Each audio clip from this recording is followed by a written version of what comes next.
The online experience in Red River is core to our DNA, and we've improved it by focusing on 4-player co-op. This means you and your mates can join in at any point in the campaign.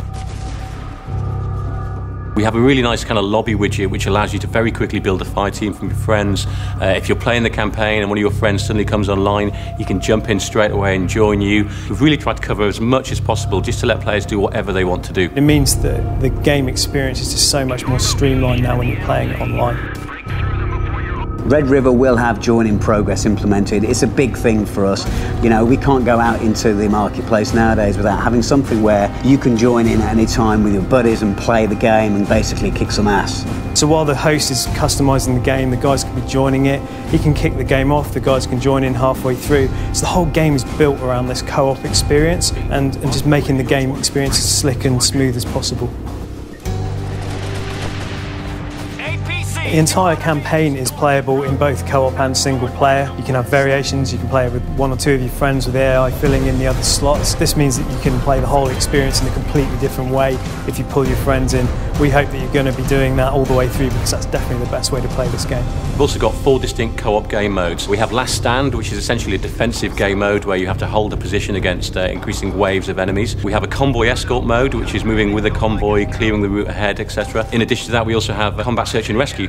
The idea behind this is that you have to find pilots that have gone down behind enemy lines. And finally, we have a Combat Sweep mode, which is all about moving through compounds and villages, clearing out insurgents and finding ammo caches.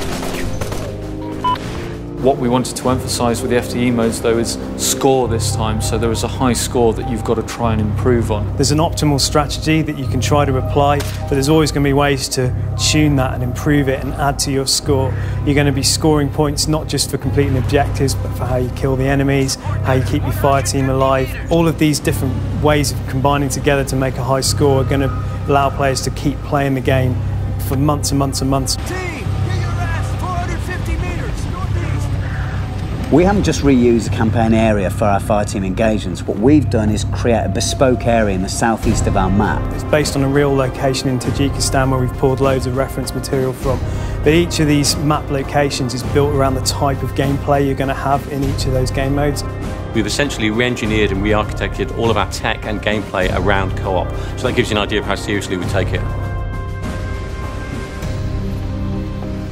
We're really excited about Red River. We're really excited about the fact there's going to be other gamers coming from other games next year to play this. They've kind of bored of the corridor shooter. They want a more tactical experience. And Red River gives you this. It gives you the co-op experience. It gives you the experience through the eyes of the Marine, the opportunity to upgrade your character and his loadout. Massive potential for replay. And I think it's really going to hit home with those guys that are bored of other games out there that don't quite hit the mark. For me, it's very much the thinking man shooter. It's all about the decisions you make. We don't lead you by the hand through the levels. It's up to the player to decide how they're going to get the best out of that level.